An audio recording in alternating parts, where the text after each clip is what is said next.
ओम ज्ञानतिमिरान्धस्य ज्ञानञ्जनशलाकया चक्षुरुन्मिलितं येन तस्मै श्रीगुरुवे नमः। श्रीचैतन्यमनोभीष्टं स्थापितं येन भूतले स्वयं रूप कदा मह्यं ददाति स्वपदान्तिकं। वन्देऽहं श्रीगुरु श्रीयुतापदकमलं श्रीगुरुन् वैष्णवांश श्रीरूपं साग्रजातं सहगण रघुनाथान्वितं तं सजीवम् सावधेतं सावधूतं परिजन सहितं कृष्ण चैतन्य देवं श्रीराधा कृष्ण पादान् सहगण ललिता शिविशाखान्वितांश्च नमो विष्णुपादाय कृष्णप्रेष्ठाय भूतले श्रीमते भक्तिवेदांत स्वामिन्निति नामिने नमस्ते सरस्वते देवे गौरवाणी प्रचारिणे निर्विशेष शून्यवादी पाश्चात्य देशतारिणे नमो महावदन्याय कृष्ण प्रेम प्रदायते कृष्णाय कृष्ण चैतन्य नामने गौरत्विषे नमः।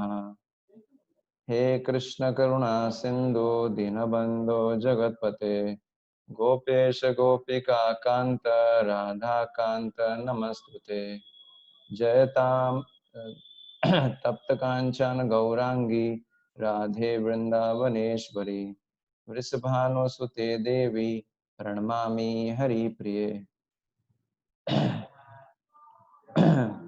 जय श्री कृष्ण चैतन्य प्रभु नित्यानंद श्री अद्वैत गदाधर शिवासादि गौर भक्त वृंद हरे कृष्णा कृष्ण कृष्णा हरे हरे हरे राम राम राम हरे हरे गीतार्थमर्जुनस्यादौ कुर्वन् गीतामृतं ददौ लोकत्रयोपकाराय तस्मै कृष्णात्मने नमः। अज्ञाननिराधिरुपेति यया विशेषं भक्ति परापि भजते परिपोषमुच्चैः तत्त्वं परं स्फुरति दुर्गमम् अपि अजर्षं षड्गुण्यवृत्स्वरचितं प्रणमामि गीतम्। हरे कृष्णा। तो आप सभी भक्तों का स्वागत है। आज के गीता के सत्संग के अंदर हम लोग चर्चा कर रहे हैं श्रीमद् भगवत गीता यथारूप के अध्याय 2 श्लोक क्रमांक 5। आज हम 5वें नंबर के श्लोक पे चर्चा करेंगे। तो मैं श्लोक निकाल रहा हूँ और आप हम सब उच्चारण करेंगे। आप अपनी जगह पे उच्चारण कर सकते हैं, मैं अपनी जगह पे उच्चारण करूंगा।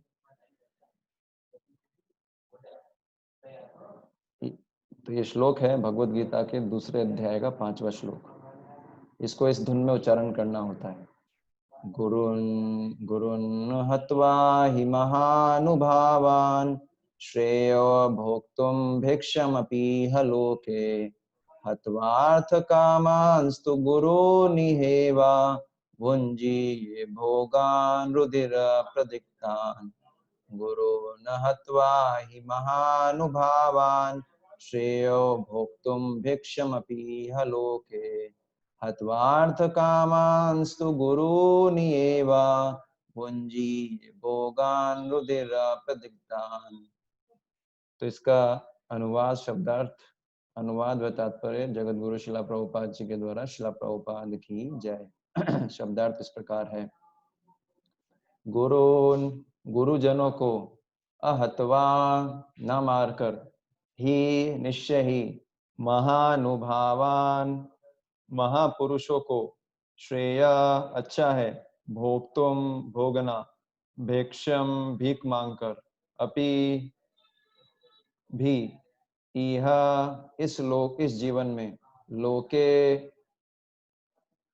इस संसार में हत्वा मारकर अर्थ लाभ की कामान इच्छा से तो लेकिन गुरुजनों को यह इस संसार में एवं निश्चय ही भुंजीय भोगने के लिए बाध्य भोगान भोग्य वस्तुएं रुधिरा रक्त से प्रदिग्धान सनी हुई रंजित अनुवाद इस प्रकार है, ऐसे पुरुषों को जो मेरे गुरु हैं, उन्हें मारकर जीने की अपेक्षा इस संसार में भीख मांगकर खाना अच्छा है।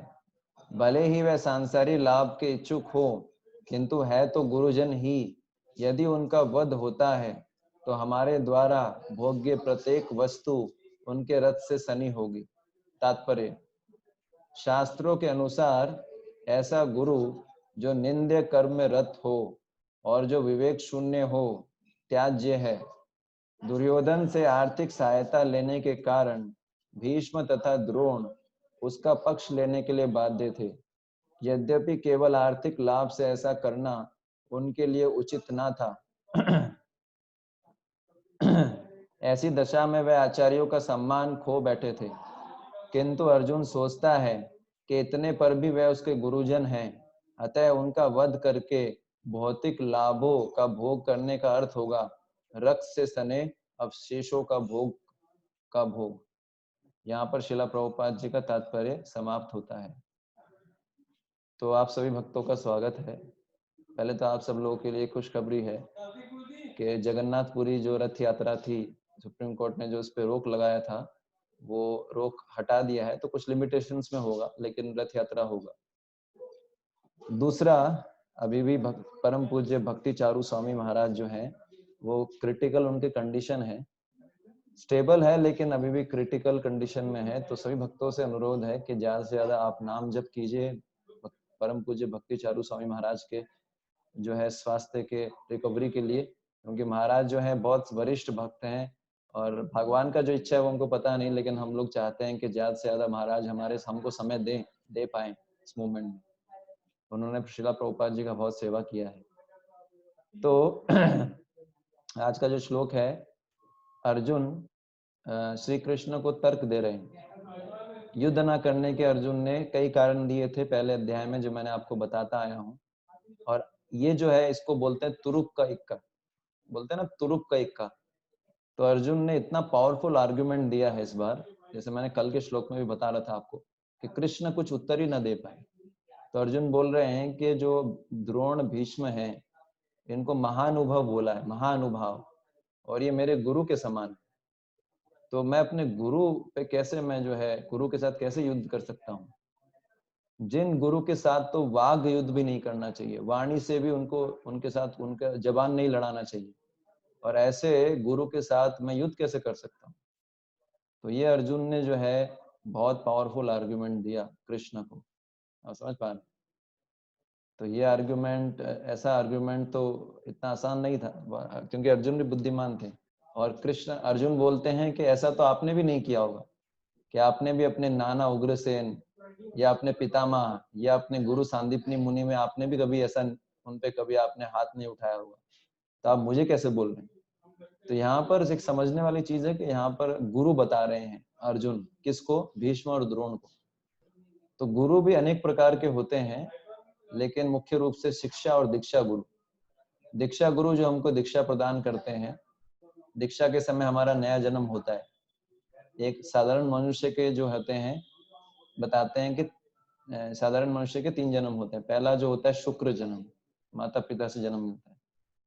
दूसरा जन्म होता है सवित्र यज्ञ का, या सवित्र, मुझे एकदम एग्जैक्टली याद नहीं आ रहा है, जिसमें हमको हरिनाम दीक्षा मिलता है, उसको बोलते हैं सवित्र जन्म बोलते हैं या यज्ञ का बोलते हैं। I am little bit confused. पहला जब दीक्षा मिलता है तो वो भी नया जन्म होता है, और दूसरा जब ब्राह्मण दीक्षा मिलता है तो ये तीसरा जन्म बोलते हैं। तो जो है गुरु जो होते हैं, दीक्षा गुरु होते हैं जो दीक्षा देते हैं, और एक होते हैं शिक्षा गुरु।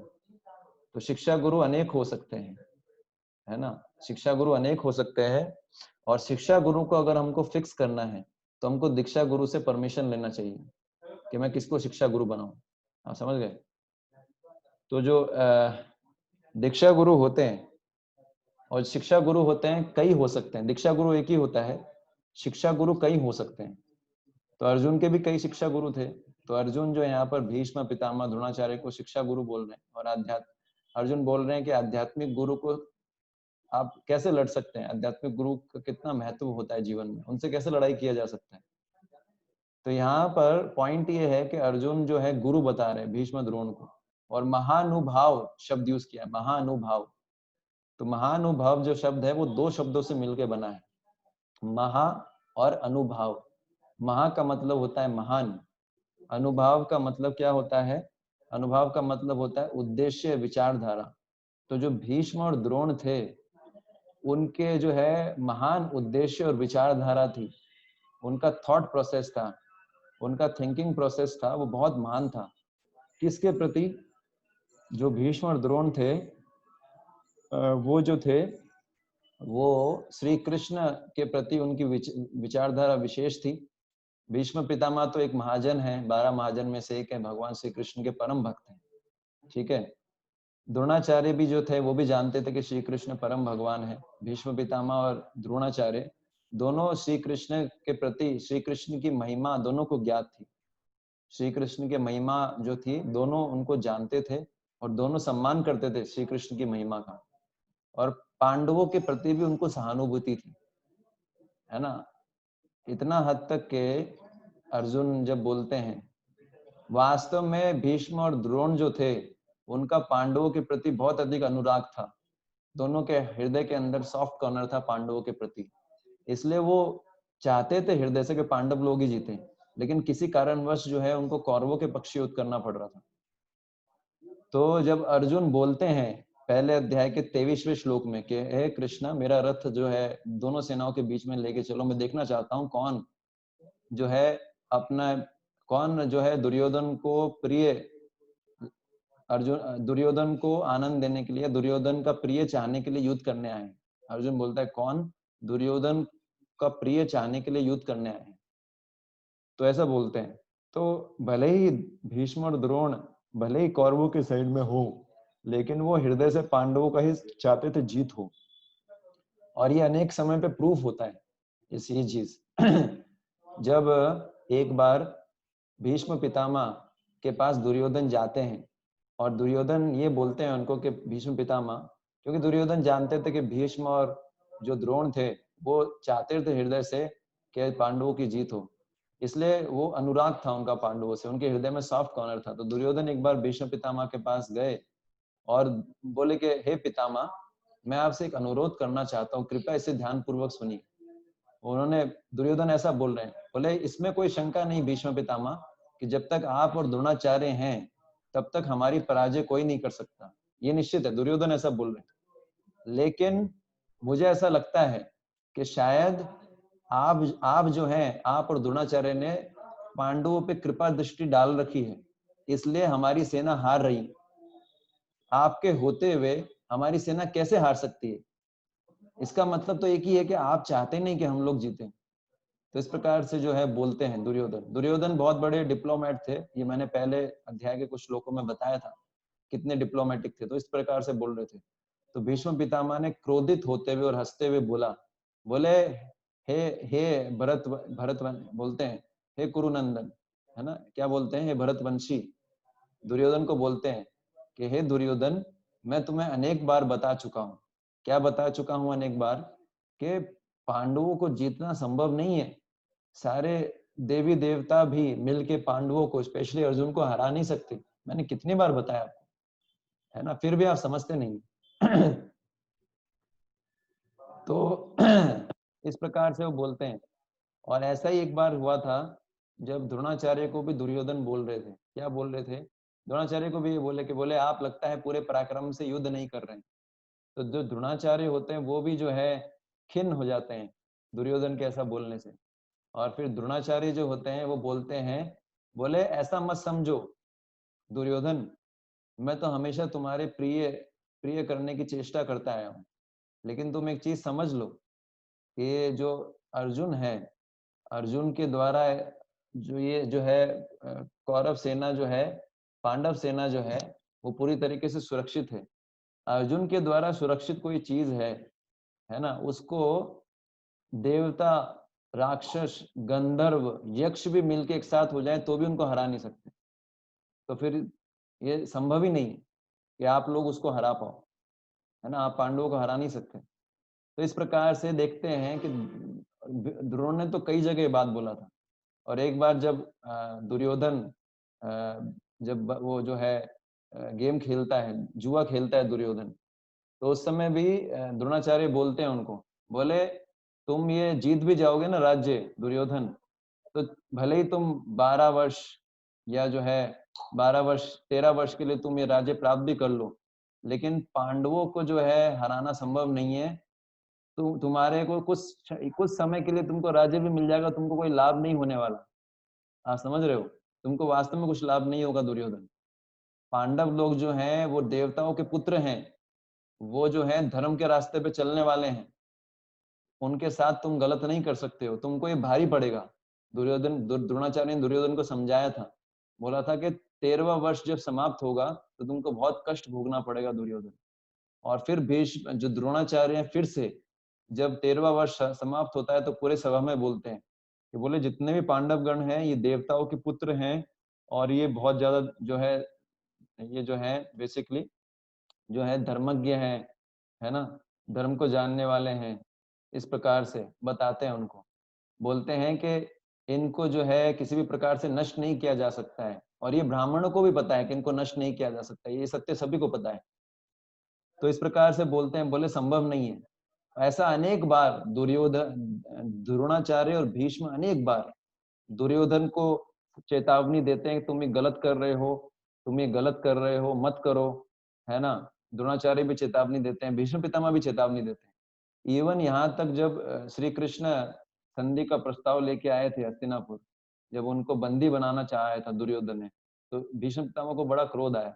भीष्म पितामह ने उनको बोला, बोले हे दुष्ट, धृतराष्ट्र को ही बोला, बोले तुम्हारे पुत्र का मति खराब हो गया, है ना। श्री कृष्ण हमारे यहाँ शांति दूत बन के आए हैं, और उसको उनको ये गिरफ्तार करना चाहता है, क्योंकि दुर्योधन ने उनको समझाया, दुर्योधन को समझाया भीष्म पितामह, अभी भी समझ जाओ, ये संधि कर लो, संधि कर लो, कॉम्प्रोमाइज कर लो, वरना बहुत नुकसान हो जाएगा। लेकिन दुर्योधन नहीं माना, और दुर्योधन गुस्से में आके सभा से बाहर निकल गए, और बाहर निकल के भगवान श्री कृष्ण को बंदी बनाने के लिए सेना का बंदोबस्त करने लगे।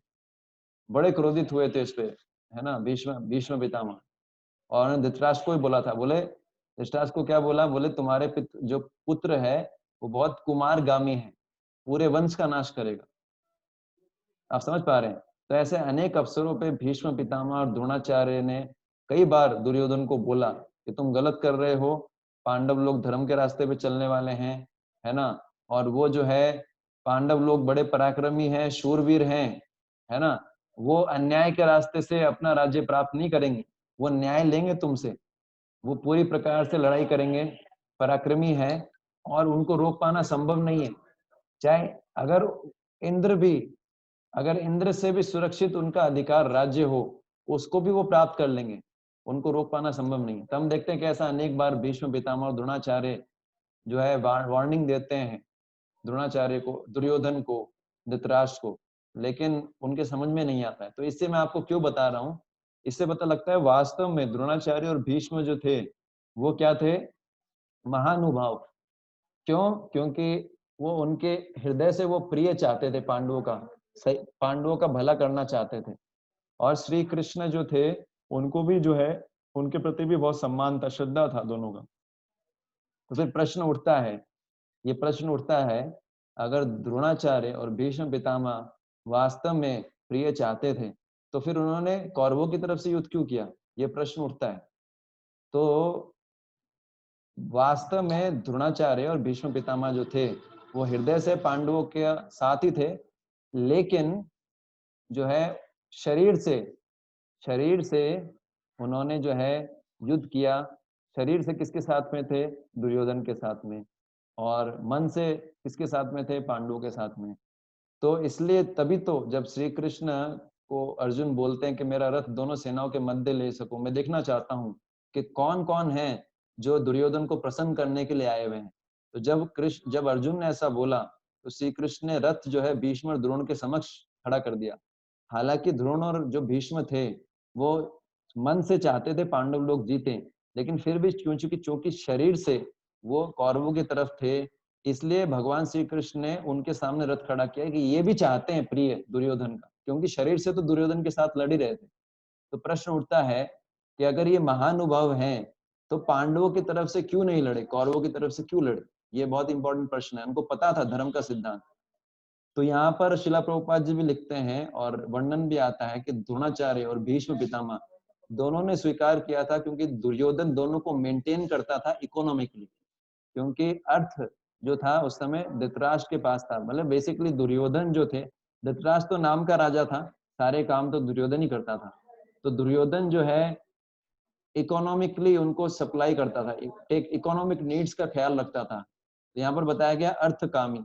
भले ही ये महान है, ये गुरुजन है, लेकिन ये अर्थकामी बन गए, मतलब अपने आर्थिक आर्थिक डिपेंडेंस हो गई थी इनकी दुर्योधन पे, क्योंकि दुर्योधन उनको मेंटेन कर रहा था, क्योंकि दुर्योधन राजा था ना एक तरीके से। तो ये जो है फाइनेंशियली डिपेंडेंट है दुर्योधन पे।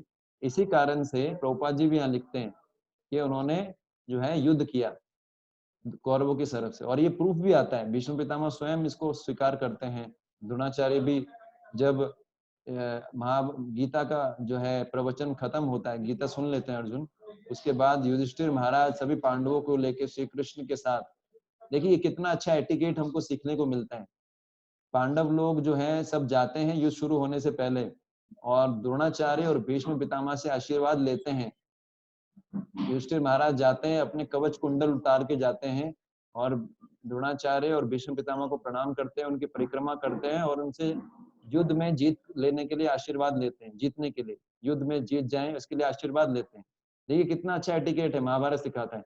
भले ही शत्रु पक्ष में है, लेकिन गुरु को कितना सम्मान देना चाहिए, है ना। वो उनके मिलिट्री गुरु थे, और कुछ कुछ आध्यात्मिक शिक्षा भी उन्होंने लिया होगा। तो जो है लड़ने से पहले वो गए भीष्म पितामह के पास, अपना कवच कुंडल उतार के गए। भले ही राजा होंगे युधिष्ठिर महाराज, लेकिन कवच कुंडल पहन के नहीं गए।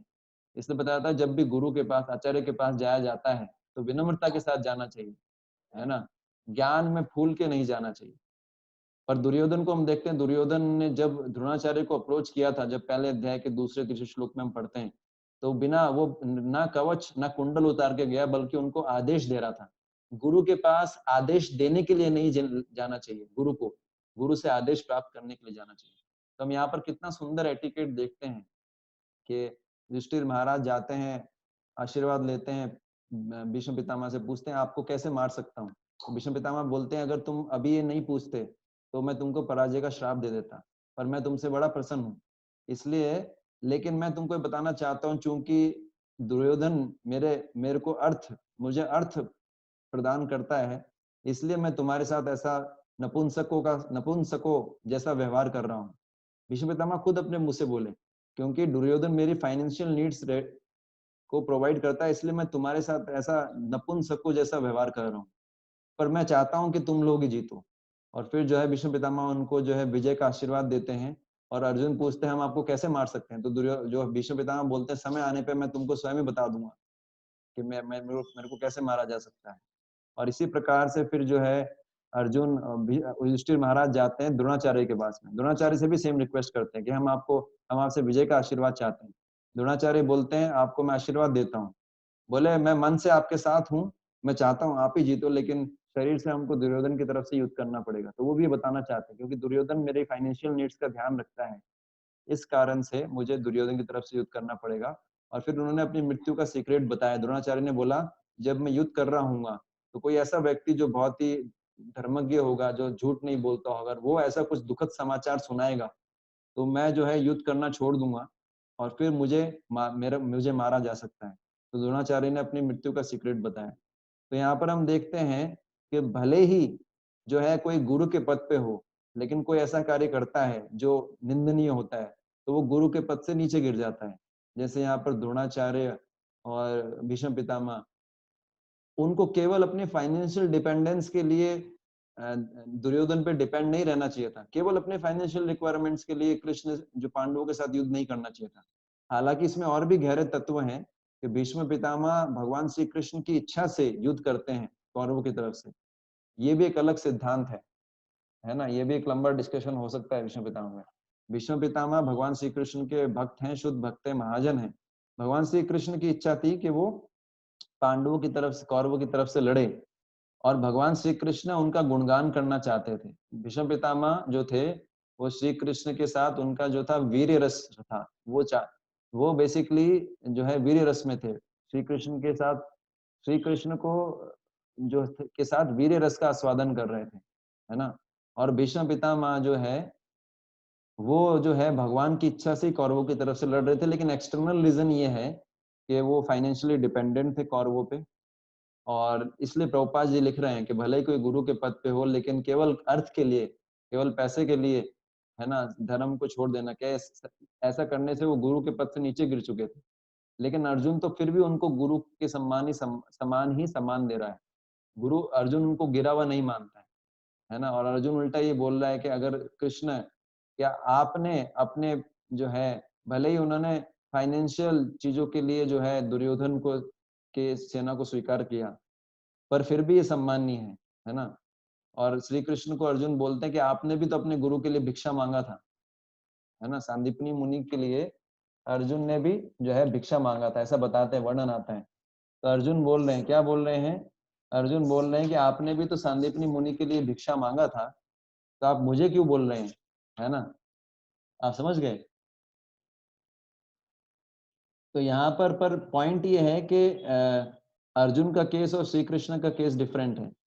अर्जुन के जो गुरु थे, अर्जुन के जो गुरु थे, वो अपने, ये जो भीष्म और द्रोण थे, ये अपने पद से गिर चुके थे, क्योंकि केवल अर्थ के लिए धर्म का साथ छोड़ना उचित नहीं है। लेकिन सांदीपनी मुनि अपने पद से नीचे नहीं गिरे थे, इसलिए श्री कृष्ण ने उनके लिए भिक्षा मांगा। आप समझ पा रहे हैं। तो पॉइंट ये है कि भीष्म और द्रोण क्यों कौरवों के साइड में थे, क्योंकि उनको फाइनेंशियल डिपेंडेंस था दुर्योधन के ऊपर उनका। एक्सटर्नल रीजन ये, इंटरनल रीजन ये है कि भीष्म पितामह तो भगवान की इच्छा थी वो पांडवों की तरफ से लड़े, क्योंकि भीष्म पितामह के थ्रू जो है श्री कृष्ण जो है युधिष्ठिर महाराज को संतावना देना चाहते थे। जब महाभारत का युद्ध हुआ था, तो युधिष्ठिर महाराज युद्ध होने के बाद बड़े दुखी हुए कि मेरे कारण इतने लोग मर गए। उनको कोई भी शांत नहीं कर पाया, श्री कृष्ण शांत नहीं कर पाए, व्यास देव शांत नहीं कर पाए, लेकिन भीष्म पितामह शांत करते हैं। तो इससे भगवान श्री कृष्ण भीष्म पितामह का गुणगान करवाना चाहते थे। और भीष्मा की प्रार्थना भी है, बहुत सुंदर है, भागवत में पहले स्कंद में है। तो पॉइंट यही है जो मैं आपको बता रहा था, है ना, कि यहाँ पर अर्जुन सबसे पावरफुल तर्क दे रहे हैं। तर्क क्या है, यदि कोई गुरु के समान होता है तो उसके साथ वाक युद्ध भी नहीं करना चाहिए, तो कैसे उनके साथ मैं फाइट कर सकता हूँ, लड़ सकता हूँ। आप समझ पा रहे हैं। भले ही वो, अर्जुन तो ये भी मानता था, भले ही वो पैसा भी अर्थ के कारण डिपेंडेंट हो दुर्योधन में, लेकिन फिर भी वो गुरु के पद पे हैं। लेकिन कृष्ण बोल रहे थे, कृष्ण के सिद्धांत के हिसाब से भले कोई गुरु के पद पे हो, लेकिन अगर कोई इस तरह के कार्य करता है पैसे के लिए, अधर्म का साथ लेना सही बात नहीं। तो वो अपने पद से गिर चुके थे, इसलिए उनको जो है मारना चाहिए। पर अर्जुन सोच रहा है नहीं, उनको सम्मान देना चाहिए। तो ये फर्क है अर्जुन और कृष्ण में, है ना। तो ये जो है हमारा आज का जो है श्लोक का चर्चा पूर्ण हुआ। आपका किसी का कोई प्रश्न है तो आप पूछ सकते हैं।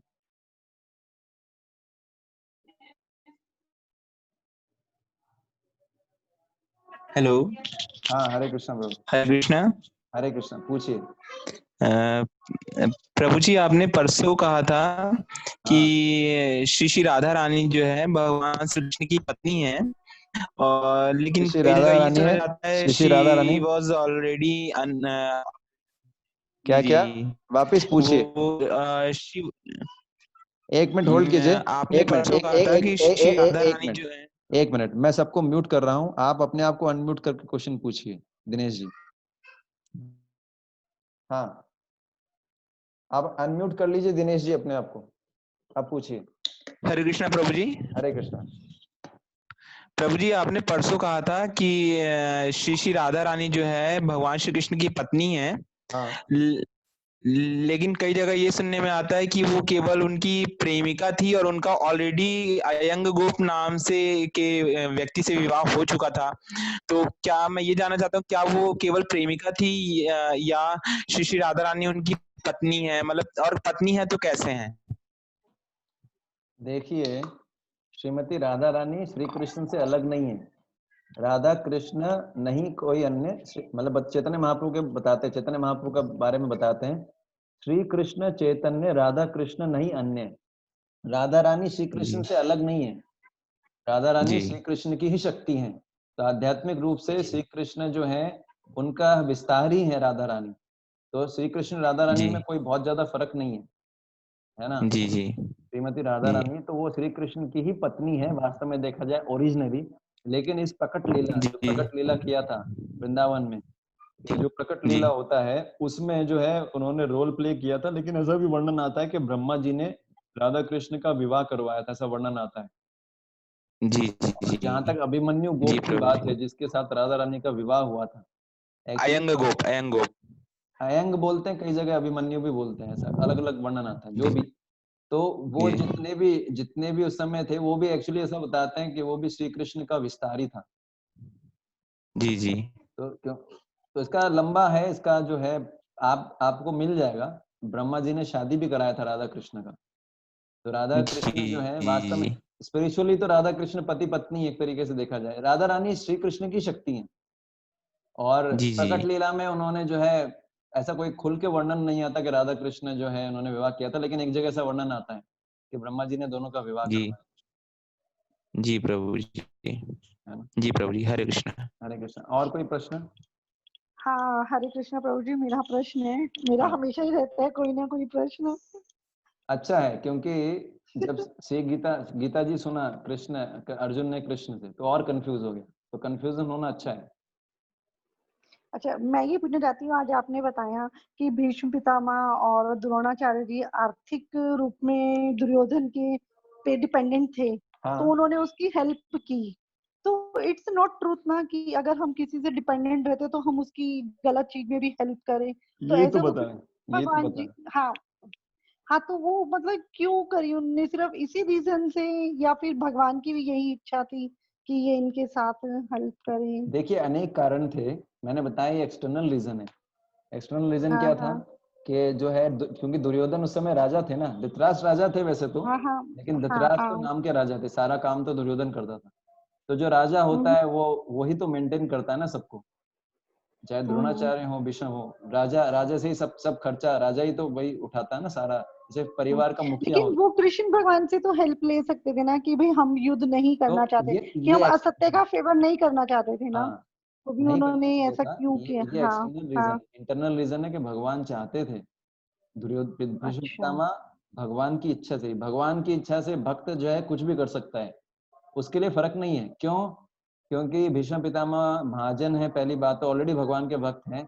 दूसरा हाँ, कारण भक्त क्या था है, हाँ। कि भीष्म पितामह वीर रस में थे, वो चाहते थे भगवान के साथ, वीर रस मतलब भगवान के साथ जो वीरता, मतलब जो लड़ाई में जो आस्वादन मिलता है, भगवान के साथ लड़ाई हम्म। करने में जो आनंद मिलता है उसका आस्वादन करना चाहते थे, पहला बात।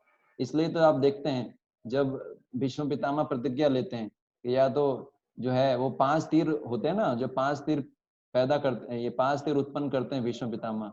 दुर्योधन बोलता है कि आप ठीक से लड़ नहीं रहे हैं, लगता है कि आप कमजोर हो गए हैं। भीष्म पितामह को गुस्सा आता है, 5 तीर उत्पन्न करते हैं और फिर वो कसम खाते हैं कि कल ये सारे पांडव मारे जाएंगे। तो व्रत लेते हम्म। हैं, और व्रत लेते हैं तो अब उधर भगवान ने व्रत लिया होता है कि मैं अस्त्र नहीं उठाऊंगा। तो भीष्म पितामह बोलते हैं कि या तो आज अर्जुन मरेगा या श्री कृष्ण को अपना व्रत तोड़ना पड़ेगा। तो फिर जो है जब वो अर्जुन पे बहुत भीषण भीषण जो है बाण कि चलाते हैं, वर्षा कर। बाण वर्षा हाँ। करते हैं, तो श्री कृष्ण को अपना वचन तोड़ना पड़ता है। और वो श्री कृष्ण उस समय जो श्री कृष्ण क्रोधित हो जाते हैं और चक्र उठाते हैं, तो वो जो है वो देखना चाहते थे भीष्म पितामह, भगवान को ऐसे रूप में देखना चाहते थे, ऐसे उनसे आदान प्रदान करना चाहते थे, वीर रस बोलते हैं। तो वो स्पेशल कैटेगरी के भक्त हैं। दूसरा, भगवान का इच्छा ये था कि वो भगवान की इच्छा से वो कौरवों की साइड से लड़े थे। क्यों? एक कारण ये भी बताता है कि जब युधिष्ठिर युद्ध हुआ तो युधिष्ठिर महाराज बहुत अशांत हो गए थे, उनको लग रहा था सब उन्हीं के कारण हुआ है, कि वो राज्य के चक्कर में इतने सारे लोग मर गए, सब उन्हीं के कारण मरे। तो उनको समझाना इतना आसान नहीं था। मतलब भगवान कृष्ण ने समझाने का प्रयास किया, उनको उनका वो गिल्ट कॉन्शियसनेस जा ही नहीं रहा है। दूसरा जो है व्यास देव ने भी समझाने का प्रयास किया, फिर भी उनका गिल्ट कॉन्शियसनेस नहीं जा रहा है। अंत में जब भीष्म पितामह बाणों की शैया पे होते हैं, फिर वो उनको उपदेश देते हैं। उस समय विष्णु सहस्त्र नाम करते हैं, वो विष्णु सहस्त्र नाम 1000 नाम है ना, अनेक। तो वो जो है उपदेश देते हैं विष्णु पितामह, तब जाके ये जो होते हैं युधिष्ठिर महाराज ये शांत होते हैं। और भीष्म पितामह की इच्छा भी थी कि मरते समय श्री कृष्ण को वो देखें, है ना, और पांडवों को राजसी वेश में देखें। उनकी इच्छा थी कि पांडव लोग ही राजा बने। तो ऐसे अनेक कारण हैं। तो ये तो एक्सटर्नल रीजन है कि फाइनेंशियली डिपेंडेंट थे जो लोग एक्सटर्नली, लेकिन मेन रीजन ये नहीं था। मेन रीजन भगवान की इच्छा से वो लड़े थे। लेकिन हम जो भी कर्म करते हैं तो हम लोग भी यही कहते हैं कि कृष्ण की इच्छा से हुआ, तो इट्स ट्रू। नहीं, अगर हम 100% तो फिर सरेंडर है भगवान पे और हम गुरु के हाँ, निर्देशन में चल रहे हैं, जैसा गुरु बोलते हैं वैसा करते हैं, और फिर हमको ऐसा होता है तो फिर हम बोल सकते हैं। लेकिन अगर हम इंडिपेंडेंट हैं, हम 100% सरेंडर नहीं है गुरु कृष्ण को, तो कृष्ण की इच्छा से नहीं होता। फिर हमारी, हम जो जैसा चाहते हैं हम उसको हम भले ही जो बोल दें, चाहते हैं। हम भले ही वो हम्म। कृष्ण पे ब्लेम कर दें, कृष्ण कृष्ण ऐसा चाहते थे, लेकिन प्रॉब्लम ये है कि जब तक हम 100% सरेंडर, अगर आप 100% सरेंडर हैं गुरु कृष्ण को, जैसा गुरु बोलते हैं वैसे ही आप कर रहे हैं, भले ही आपको कष्ट हो रहा हो, उस समय जो भी हम ऐसा बोल सकते तो हमें नहीं बोलना चाहिए ऐसा, हैं। मतलब हाँ ना, हाँ, ये एक्चुअली क्या है, ये तो कृष्ण हमारी हमारी इच्छा लाइफ हो में गई। उतना ही इंटरफेयर करते हैं जितना हम चाहते हैं, जितना हम चाहते हैं उनको इंटरफेयर करने देना। हम्म। बाकी तो हमारी हम्म। इच्छा, जैसी हमारी इच्छा होती है भगवान बोलते हैं ठीक है तुमको ऐसा करना है करो, ऐसा। ये यथा माम प्रपद्यन्ते, ये यथा माम प्रपद्यन्ते ताम तथामि भजाम्यहम्। जो जिस जिस भाव से मेरे पास आता है उसी भाव से मैं उसको फल देता हूँ। अगर आप 100% सरेंडर होंगे तो कृष्ण फिर जो है कृष्ण का तरीका थोड़ा खतरनाक है। बोलते हैं ना, यस्याहम अनुग्रहाणि, है ना, जिसपे श्री कृष्ण की असली कृपा होती है ना, असली वो कृपा उसका होती सब है, कुछ छीन हाँ हाँ लेते हैं। हाँ। वो उसका सब कुछ छीन लेते हैं, और वो उस बेचारा जो है बहुत उसको कष्ट देते हैं, उसको सड़क पे लेके आ जाते हैं। क्यों? ताकि उसकी डिपेंडेंसी बढ़ जाए कृष्ण पे। लेकिन इसलिए लोग इसको बर्दाश्त नहीं कर पाते, इसलिए श्री कृष्ण की भक्ति करने से डर लगता है कि श्री कृष्ण का भक्ति ज्यादा कर लिया तो सब कुछ हर लेंगे हरि, इसलिए लोग डरते हैं। इसलिए भगवान से अपने लेवल के हिसाब से प्रार्थना करना चाहिए। अगर आपने हाई डिग्री का प्रार्थना कर दिया और भगवान ने सुन लिया, इसलिए कुंती महारानी का प्रार्थना नहीं करना चाहिए भगवान से। कुंती महारानी बोलती है और मुझे जो है और कष्ट दो। कुंती महारानी की जो प्रार्थना है वो ब्रह्मचारी सन्यासियों के लिए है, और गृहस्थ भक्तों के लिए गजेंद्र की प्रार्थना है। गजेंद्र जो हाथी थे वो उनको पकड़ लिया था मगरमच्छ ने, तो उस समय वो ये नहीं बोलते कि मेरे को और मगरमच्छ से पकड़ाओ, वो बोलते हैं पहले इससे तो छुड़ाओ प्रभु, उसके बाद देखी थोड़ा जाए। ब्रो, तो हमारी देखिए हालत, हमारी डिपेंडेंसी कुंती महारानी जितनी नहीं है, तो हमको अपने लेवल के हिसाब से ही भगवान से प्रार्थना करना चाहिए, है ना। ठीक है प्रभु जी, हरे कृष्णा। हरे कृष्ण। और कोई प्रश्न?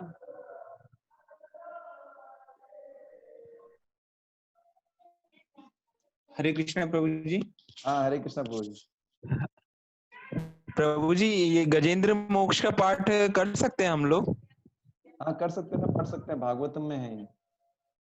नहीं, मतलब कई लोग बोलते हैं मृत्यु के समय किया जाता है ऐसा कुछ। नहीं नहीं, गजेंद्र की कथा है। गजेंद्र हाथी था, उसको मगरमच्छ ने पकड़ लिया था, वो भागवत में आता है, उसको पढ़ सकते हैं, कोई जी प्रॉब्लम नहीं। जी जी, तो वो उसका एक पाठ भी होता है ना। हाँ जी तो जी पाठ जी मतलब जी जी वो ऐसा प्रभु नहीं जी। है, मृत्यु के समय तो गरुड़ पुराण पढ़ा जाता है। हाँ, और गजेंद्र मोक्ष अभी पढ़ सकते हैं ना, जैसे हाँ रोज पढ़ पढ़ना सकते चाहे हैं, तो? पढ़ना ही चाहिए, गजेंद्र मोक्ष पढ़ना, भागवत जी पढ़ना चाहिए, कोई कोई समस्या नहीं। जी जी जी जी जी जी प्रभु जी। हाँ, आपको जी अनम्यूट प्रभु जी, करना हरे पड़ेगा, कृष्ण। माता जी आपको अनम्यूट करना पड़ेगा।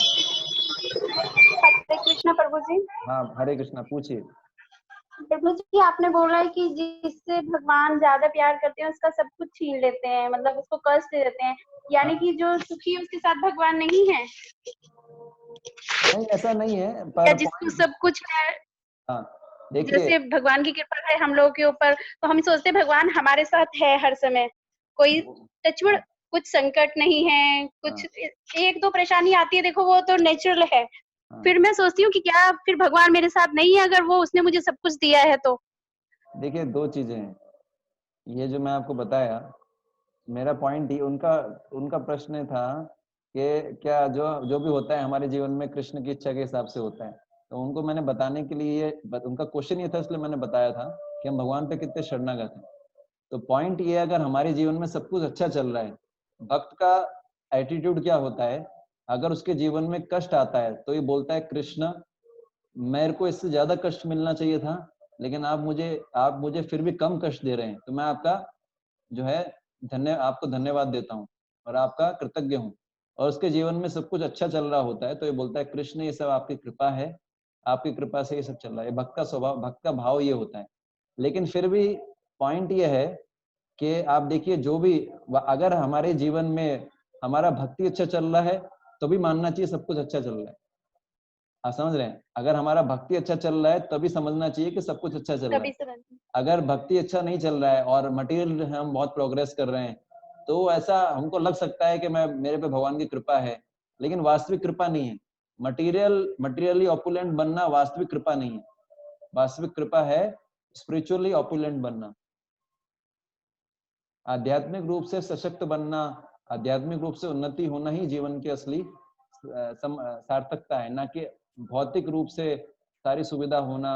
भौतिक रूप से हम भले ही आराम से रह रहे हो पर आध्यात्मिक रूप से हो सकता हो हमारा पतन हो रहा हो। आप समझ रहे हैं? हरे कृष्ण। हाँ, हरे कृष्ण। बहुत अच्छा समझाया हरे कृष्ण प्रभु जी। मुझे ना कई बार व्हाट्सएप पे ये मैसेज आते थे कि भगवान जिसके कष्ट आते हैं उनके साथ होते हैं। मुझे समझ नहीं आता था क्यों, बट आपने बहुत थैंक यू प्रभु जी। हरे हरे कृष्ण, हरे कृष्णा। कृष्ण, हरे कृष्ण। और कोई प्रश्न किसी का? हरे कृष्ण प्रभु जी। हरे कृष्ण बोलिए। प्रभु जी ये बताइए कि एक्सटर्नल रीजन जो आपने बोला, एक्सटर्नल रीजन का क्या मतलब है? एक्सटर्नल मतलब दो प्रकार के कारण होते हैं। एक तो साधारण रीजन, एक जो सुपरफिशियल रीजन होता है ऊपर ऊपर का, जिसको साधारण लोग समझ सकते हैं। और एक होता है वास्तविक रीजन, जो गहराई वाला रीजन होता है, जो हर कोई समझ नहीं सकता। आप समझ गए? जैसे चैतन्य महाप्रभु ने संन्यास लिया था। चैतन्य महाप्रभु एक्सटर्नल के मतलब कि बाहर से दिखने वाला, बाहर से चैतन्य दिखने वाला महाप्रभु के रीजन। प्रकट होने के कई कारण हैं, एक्सटर्नल भी इंटरनल भी। एक्सटर्नल रीजन है कि चैतन्य महाप्रभु जो थे वो संकीर्तन धर्म का प्रचार करना चाहते थे, लेकिन इंटरनल रीजन था कि वो राधा रानी के भाव को समझना चाहते थे कि राधा रानी किस प्रकार उनसे प्रेम करती है, उनको क्या आनंद मिलता है। ये इंटरनल रीजन था। तो इंटरनल रीजन मतलब और अधिक गहरा कारण, मेन रीजन। एक्सटर्नल मतलब जो ठीक है नॉर्मल जनरल कारण, जिसको लोग समझ सकते हैं, अप्रिशिएट कर सकते हैं, पर इंटरनल रीजन को लोग इतनी आसानी से समझ नहीं पाते। जैसे लोग बोलते हैं ना कि भीष्म पितामह ने तो भैया नमक खाया था दुर्योधन का, भीष्म पितामह ने कैसे कर लिया, ये तो साथ दिया ना। जैसे लोग जनरली कर्ण को जो है बहुत अच्छा मानते हैं एक्सटर्नली, लेकिन कर्ण जो है वो बहुत बड़ा विलन था महाभारत का। कर्ण कोई बहुत अच्छी पर्सनैलिटी नहीं था। कर्ण जो था वो जो था उसने बहुत नेगेटिव एक्चुअली फिगर है कर्ण का, लेकिन लोग उसको बहुत अच्छा समझते हैं क्योंकि एक्सटर्नल रूप से देखते हैं। तो दो रीजन है जो मैंने आपको बताया। और कोई प्रश्न? हरे कृष्ण प्रभु जी। हरे कृष्ण। हाँ प्रभु जी, मुझे ये पूछना था कि डेली प्रेयर्स में आप बोल रहे हैं गजेंद्र मोक्ष, तो गजेंद्र मोक्ष पढ़ना चाहिए या नरसिम्हा कवच पढ़ना चाहिए? Which one is like benefit for our like we devotees? Actually we are not devotees. देखिए हमारे लेवल के हिसाब से है, मतलब अगर हमारे में मतलब ऐसा कोई नहीं है, सब प्रार्थना जो है सब भक्तों का अलग अलग भाव है। जैसे गजेंद्र मोक्ष जो है, गजेंद्र की प्रार्थना जनरली गृहस्थ भक्तों के लिए होती है, क्योंकि गृहस्थ भक्त होता है वो उतनी हिम्मत नहीं कर सकता जनरली कि मेरे को और समस्या दो और परेशानी दो भगवान। जैसे जो ऑलरेडी उनका पांव था मगरमच्छ ने पकड़ रखा था गजेंद्र का, तो गजेंद्र ये उस समय ये नहीं बोल सकता था मेरे को और समस्या दो प्रभु। गजेंद्र ने बोला पहले मगरमच्छ से भगवान छुड़ाओ। कुंती महारानी ने हिम्मत किया कि प्रभु मेरे को और कृष्ण दो। तो हमारा जो है बेसिकली कुंती महारानी की जो प्रार्थना है ब्रह्मचारी सन्यासियों के लिए है, विरक्तों के लिए है, और गजेंद्र की प्रार्थना है ग्रस्त भक्तों के लिए। तो देखिए ऐसा कुछ नहीं है, कोई भी प्रार्थना की जा सकती है। अगर आप डेली बेसिस पे बोले तो हमारे लिए सबसे बेस्ट है हरे कृष्ण महामंत्र का ध्यान पूर्वक जितना हो सके जप करना चाहिए, क्योंकि ये हरे कृष्ण महामंत्र भी प्रार्थना है सबसे बेस्ट। यस प्रभु जी, वो तो हम करते हैं, बट हम जैसे हम लोग मटेरियल वर्ल्ड में कभी ना कभी कुछ तो दुख आ ही जाता है। हाँ। और हम लोग वो दुख से ग्रस्त भी जल्दी हो जाते हैं, बहुत ज्यादा अनहैप्पी भी फील करने लगते हैं। हाँ। तो just for that is it okay we do Narasimha Kavach और गजेंद्र? मतलब which prayers is more important? Okay, Gajendra is a very good prayers, yes. but Narasimha कवच भी हाँ, उस पे नरसिंह कवच मतलब भी रोज कर सकते हैं? नरसिंह कवच बोल सकते हैं। मैंने कई वैष्णवों को देखा है, इवन मेरे गुरु महाराज है हिज होलीनेस गोपाल कृष्ण गोस्वामी महाराज, तो वो भी रात को सोने से पहले नरसिंह कवच पढ़ते हैं। मैंने कई सीनियर डिवोटीज को, सीरियस डिवोटीज को देखा है नरसिंह कवच पढ़ते हैं। नरसिंह कवच पढ़ने से बहुत सारे फायदे हैं। भगवान का रिमेम्बरेंस भी आता है, इसके अलावा बुरे सपने नहीं आते, हमारी चेतना स्थिर रहती है, रात को भगवान में लगी रहती है। तो पढ़ा जा सकता है, अच्छा है नरसिंह कवच पढ़ना, बुरा नहीं है। Okay Prabhu ji, thank you. Hare Krishna. और कोई प्रश्न किसी हरे का? कृष्ण। हरे कृष्ण प्रभु जी। प्रभु जी, आज गुरु के टॉपिक में चर्चा हो रही थी, तो मेरा एक जिज्ञासा था हाँ कि काफी बार ऐसा होता है कि हमारे दादा परदादा के समय से कोई गुरु चलता हुआ आता है और उनके पुत्र फिर संभाल लेते हैं गद्दी को, और काफी बार देखने में ऐसा होता है कि धर्म का आचरण होता नहीं है उनके अंदर में। तो गुरु के अंदर क्या योग्यता होनी चाहिए जिसको हम स्वीकार करें, और अगर गुरु पदभ्रष्ट हो जाता है तो क्या उनको त्याग सकते हैं? हाँ, अगर जैसे यहाँ पर वो जो है, जैसे हम देखते हैं शुक्राचार्य का उदाहरण आता है, शुक्राचार्य और बलि महाराज। शुक्राचार्य जो थे वो भगवान विष्णु को ही सरेंडर करने से रोक रहे थे बलि महाराज को, क्योंकि उनको पता था अगर भगवान विष्णु को सरेंडर कर देंगे बलि महाराज तो मेरा पेमेंट कौन करेगा, मेरे को सैलरी कौन देगा, सब कुछ तो भगवान विष्णु ले लेंगे। तो उस समय उन्होंने त्याग दिया था, उनकी बात नहीं मानी थी, शुक्राचार्य को त्याग दिया था। तो त्यागा जा सकता है। जब गुरु आपको भगवान से दूर ले जाता है, कुछ गलत बताता है, उस समय गुरु को त्याग सकते हैं। जैसे उदाहरण है शुक्राचार्य का। और जहां तक ये बात है कि देखिए गुरु की योग्यता क्या है, यह आप NOI पढ़ेंगे, नेक्टर ऑफ इंस्ट्रक्शन, उसमें बताया गया है। वाचो वेगम मनसा क्रोध वेगम जिह्वा वेगम उदर उपस्थ वेगान एतान वेगान यो विशेत धीरा सर्वाम अपिमाम पृथ्वीम सशिष्यात्। जो वाणी के वेग को, वाचो वेगम मनसा, मन के वेग को, मतलब वाणी को कंट्रोल कर सकता है। वाणी के दो काम होते हैं, बोलना और खाना, है ना। तो वाणी को जो कंट्रोल कर ले, जीभ के वेग को, जीभ का अलग से आएगा, पहले वाणी को, मतलब प्रजल्प नहीं करता हो, केवल कृष्ण के बारे में बोलता हो। वाचो वेगम मनसा, मन के हिसाब से नहीं चलता, मन को अपने हिसाब से चलाता है। वाचो वेगम मनसा क्रोध वेगम जिह्वा, है ना, मनसा क्रोध, गुस्से पे भी कंट्रोल करता है, काबू करता है। क्रोध वेगम जिह्वा वेगम, जिह्वा के वेग को, जिह्वा के दो काम होते हैं, खाना और बोलना। तो जो है वो जो है कंट्रोल होता है उसका, ईटिंग पे भी कंट्रोल होता है। वो केवल स्वादिष्ट भोजन के नाम से खाता नहीं है, वो जीने के लिए खाता है, ना कि खाने के लिए जीता है।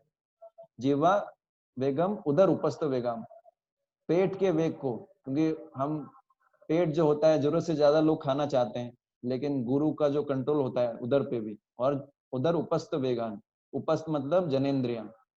तो गुरु वो होता है जो इन 6 प्रकार के वेग को कंट्रोल कर सकता है, तो उसी को गुरु मानना चाहिए। सिम्टम है, वही शिष्य बना सकता है, ये गुरु की योग्यता है। और भी बहुत सारी चीजें, लेकिन ये मुख्य योग्यता है। और अगर और सिंपल शब्दों में बोला जाए तो गुरु वो होता है जो कृष्ण के विज्ञान को जानता है, जो कृष्ण के बारे में शिक्षा देता है, कृष्ण की शिक्षाओं के हिसाब से चलता है, वही असली गुरु है ना। किबा विप्र किबा न्यासी शूद्र केने नाय जय कृष्ण तत्व वेता से ही गुरु होए, है ना। कोई किबा, कोई ब्राह्मण हो, किबा विप्र किबा न्यासी, कोई सन्यासी हो, कोई शूद्र भी हो, चलेगा, कोई दिक्कत नहीं। सही कृष्ण तत्व वेत्ता, और कृष्ण तत्व वेत्ता है, उसी को गुरु मानना चाहिए। ठीक है।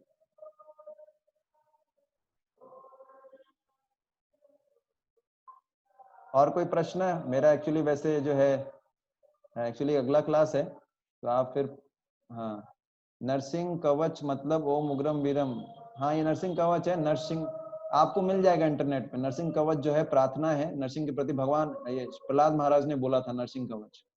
ठीक है ना। ओके, हरे कृष्ण।